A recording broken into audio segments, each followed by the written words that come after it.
Herzlich willkommen zu einer neuen Ausgabe der Klemmbaustein-Lyrik und zu einem außergewöhnlichen Interview, das Michael und ich im Rahmen der Floating Bricks 2019 im März des Jahres in Hamburg führen konnten, und zwar mit Ingmar. Ihn kennen viele AFOLs seit vielen, vielen Jahren, und das nicht nur, weil er wirklich sehr schöne und sehr außergewöhnliche Trucks mit Aufleger bzw. auch mit Anhänger gestaltet und auch teilweise verkauft, sondern auch, weil er einfach ein sehr fröhlicher und sehr lebensbejahender Mensch ist. Das kommt, finde ich, auch bei diesem Interview, das wir gleich sehen werden, heraus. Allerdings, nach eigener Aussage könnte es sein, dass es die letzte Ausstellung war, wo er persönlich zugegen war. Aber hören wir doch selber rein, dass es überhaupt jetzt nochmal ein zweites Mal hochgeladen wurde, dieses Interview. Das hat damit zu tun, dass die erste Live-Version einige Tonprobleme hatte. Da war nämlich Ton und Bild versetzt. Und deswegen jetzt der Re-Upload. Ja, herzlich willkommen wieder und wunderschönen Mittag aus der Sonne von Hamburg. Wir befinden uns immer noch im Millantor Stadion von St. Pauli, hier mitten in Hamburg City auf der Floating Bricks. Und so wie wir gestern das gemacht haben, machen wir es auch jetzt wieder, dass wir noch ein paar Interviewgäste haben. Hat ein bisschen gedauert, als wir es ursprünglich geplant hatten. Und wir sind erstmal wieder der Michael. Von Bricks, hallo. Genau, der Henry. Und jetzt, und man sieht es auch an dem Kasten, der dahinter steht, wenn man es denn sieht, der Ingmar. And we will switch to English. Because you are not the native German speaker, but where you come from? I'm from the Netherlands, and English is okay, but my German is not so good. So I hope that everyone can understand, or you can perhaps activate the Google automatic translation. Yes, but I'm not possible. sure if you really read this what we meant. But perhaps I will hope so. Yes, hope so. So I think you are more or less a specialist for Technic models. You have a lot of cars, ships, and something like that. Well, I'm more into trucks and trailers. You know, the trailers that go behind the trucks. And the things that go with it, like small engines, I really love to build it and put it together. Mm-hmm. And the trucks are built with Technic parts, and I use system parts to make the model look more realistic. Mm-hmm. So it's a combination of those two systems, I think. Yeah. When you started again with Lego, I think we talked a little bit before this interview, and you told me that you had your dark ages. Yeah. When stopped your dark ages? It's when I was 35. I started building again with Lego. Why? What was? Why? Yeah, because I met my wife, and my wife had a son. He was 7 years old at that time. Mm-hmm. And kids which are 7 years old, boys especially, have a lot of Lego. Mm-hmm. And I saw all the new parts, like round bricks, etc., nice colors. And I was very excited about it, so I started building again. Okay, with the boy together, or he lost all his bricks and we had a fight. Gave him a PlayStation, and then you got the Lego. No. Well, we had a fight. No, I started building with his Lego and together, just as a stepfather and stepson thing, just to bond. Mm. But I was so excited about all the new sets, and I bought some new sets. Like it's the 8421. That is the 4-axle yellow crane, the mobile crane. And I bought it for myself, and I was very excited. Yeah. So then it started again. Okay, and then you came on the idea to make trucks. Yeah, well, the thing is, I built this mobile crane, and then I was like, why is it not motorized? You know, I want to be Fernsteuerung, a remote control, and it has no suspension, and I like suspension. Mm. So I really was like, it's nice, but I can make a better one. And then I started creating. But mobile crane is okay, but I like trucks more. So I switched to trucks, put in the remote control and the RC stuff, etc. So you're only using normal Lego parts, or you have an S-brick, so for example? The only thing you use? Yes, well, in some of my models, because I also sell the kits, some parts are really hard to get.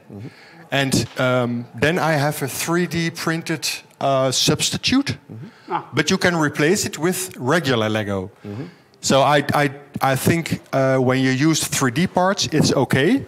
But you have to be able to replace it with the normal parts. So that's sometimes I use it, and I use, for example, chromed. part, so they have the very nice shiny metal on it. That's also a little change, but yeah, I think that's okay. I do not cut Lego. You have a 3D printer yourself? No, I don't have it myself. No. So okay. I just use Shapeways, or for example, or is it not? Am I not allowed to advertise now? I think it's not a problem. So, no, because we are here in an Astra lounge and we have St. Pauli and we have a lot of trademarks here. So that's the reason I think we have a commercial hint in the. So it's okay. It's you can okay. Oh, well, tell what you want. It's I think not okay. a problem. Michael, what do you have there? I don't know. What is this? Oh. You've got there. It's heavy. It's a box. It's numbered. It's starting 16. Yes, so, correct. Number 5. So very. So you're limited. You're selling. Yes, I'm selling. So when I have, it's part packs, motor pack, customer stickers, edition of 100. Ooh. Yeah, correct. Yeah, what I do is when a model is finished, and I bring it to shows and I tested it a lot. I'm sure it's a good one. Then I start making building instructions, and then we start collecting all the parts and start selling these. So when you buy one, you have a unique one like 88 or 25, or but not 10,500 and. Okay. That's or a million. Yeah, exactly. I want it to be limited. And this truck is real? You can find on the roads, or just a fantasy product? Yes, exactly. That's why I use Truck T2. It's just a name I came up with. I used American Classic Truck as a name. Okay. And this is so when you see the trucks in America, it looks like this, but it's not a brand. It's just my own imagination. T2, it's Terminator 2. Yeah, exactly, like the T1000, and it's very. How much you have to pay for this? Or I have to pay for this? Yeah, well, this one, as it is in this box, is at 880 euros. 800? Yes. Okay. Yes. Like a Millennium Falcon here. Yeah, well, sort of. Well, if you have a look again here, you can see it has 2,200 parts and a little more, and it also has all the power functions in it. So the motors, the remote control, the wires, everything is in there. Okay. And luxury printed building instructions. So it's a lot of money, but all customers agree it's worth it. So. Okay. How many trucks you involved in your history? You have an idea how many you made? I think I built 25 in total now, trucks, and maybe 25 trailers. And not all are in a box, because I had older models that were not good enough. But my newer ones are indeed in a box, as you can show here behind us. Yeah. Was there a point of time where you said, okay, now it's enough trucks, now I build ships, or now I make trains or so? Or was trucks ever, trucks and nothing else? A couple of years ago, I made a decision. Yes, you can make very nice castles or boats. I see a lot of people do that. But I just told myself, Ingmar, there are enough trucks to build. Just stick with trucks. It's a mental decision. And I did it because when I was thinking about everything else you can make, I was getting a little crazy, like, there was so much to do. So I just stick with trucks and trailers. I think that's so cool. What's your opinion of what's coming now at LEGO with Control Plus? You have seen this? That there remote control, you mean? Or, to be honest, LEGO aims for little kids. And I think it's made for little kids, but I cannot use it in my models, unfortunately. So when you buy this kit, there's still power functions #1 in there, which is very cool and good for these models. But the new one, I'm not sure if it fits. So we have to see how that goes. Yeah. On how many exhibitions you have been since you started again? Do you know this? Where you presented your models? I think it's at least 50. 50. And 2 floating bricks. And 2 floating bricks last year, and this one. And I'm not lying. I'm not sucking up with you guys, but I really like this event. It's so cool, floating bricks. Yeah. Nice people, nice city. So So which location is better, the terminal or here at the stadium? Wow, that's a good one. I think more people fit in here, but I liked the lights in the other building. Okay. You know, there was daylight a lot, so I liked it a lot. But it also get hot in there, you know, the sun. I was like, my goodness, what's going on? Yeah, so I think it's both very cool. Okay. But I think this leads us to the more sad part. It's your last exhibition, as I heard, is, where yes. where you're presenting your models. Yes, that's true. What's that's the reason? True. Yes, well, I've been, unfortunately, last year in November, I've been diagnosed with ALS, and that's a disease. My muscles are getting weaker and weaker all the time. I cannot do anything about it. There is no cure. And going to an event is very cool, and you get energy, but you have to put in a lot of energy as well. Mm-hmm. And because of my disease, I cannot put in that energy anymore. It's not possible. For example, today I came to this event at 1 o'clock in the afternoon. Mm-hmm. I cannot come at 10 o'clock. It's too early. Then I need a bed to rest. So.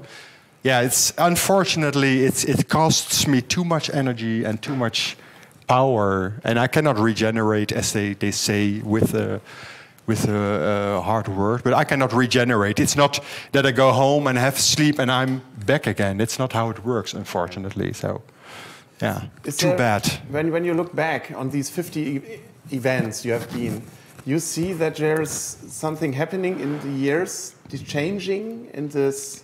In the looks and the area of A-folds, has there something changed over the years? Yes. From your view of perspective? Yeah, I think it goes two ways. I think there are more people that come to shows with their own buildings, own mocks, instead of bringing all kind of sets. And also, what I notice is that LEGO, the company itself, for example, the Mustang is a very cool model building set. So they also inspire us as AVOS to build more like this, scale model things. And I noticed that at shows, it's more professional. Also, the organization of the shows is more professional. But also the models that people bring are more... professional, cooler to look at. So yeah, I think that's a nice progress. How will be the future of your sets? Will you? Is it possible to buy them in the next month, years further, or it's stopping also? No, luckily I have a very lovely wife, Esther is her name, and she will continue selling my kits. She will continue picking them, because 2,000 parts is a lot of collecting. Yes. And she will still continue doing that and put it in a box and ship anywhere in the world as we already do. So yes, she will continue. So it's handmade, really? So you have a lot of parts, and you take one there, one there? Yeah. So no machines? No machines, it's all manual labor, as they say. Yeah, just picking all the parts ourselves, and when we have picked it, we have to check it. So we put it on the table again and make sure everything is there. So that's also why it's quite expensive. Is it for you still possible to involve new models? No. It's unfortunately, this is the last one. Yes, unfortunately, if you have a look at my hand, it's very weak, it's thin. I cannot hold any Lego parts anymore. My right hand is 50% as it was, so I'm unable to build anymore. So the kits we have, we will continue, but that's it. There will be no more kits. Yeah, sadly enough, because. Yeah. I have so much plans and so much models already in my house that we need to make building instructions of, but I cannot do it anymore. So that's the sad part. That's the sad part. Is that something you want to say to the community, or you could say from your Erfahrung? Experience from the last years, what you tell them, people who want to do this also, is there something you can give them, one from the last years, what you have seen? Yes. An advice? Yes, I will look into the camera, because you guys are out there. I think that when people ask me how did you build it? The only answer I can give is don't quit, don't give up. It's the model here. It's not that I start building one evening and then I'm ready. It takes years for me to make a model like that. So just start building, and when it's not okay, just take it apart, build it again and again and again. Never give up. I think that's the best advice I can give.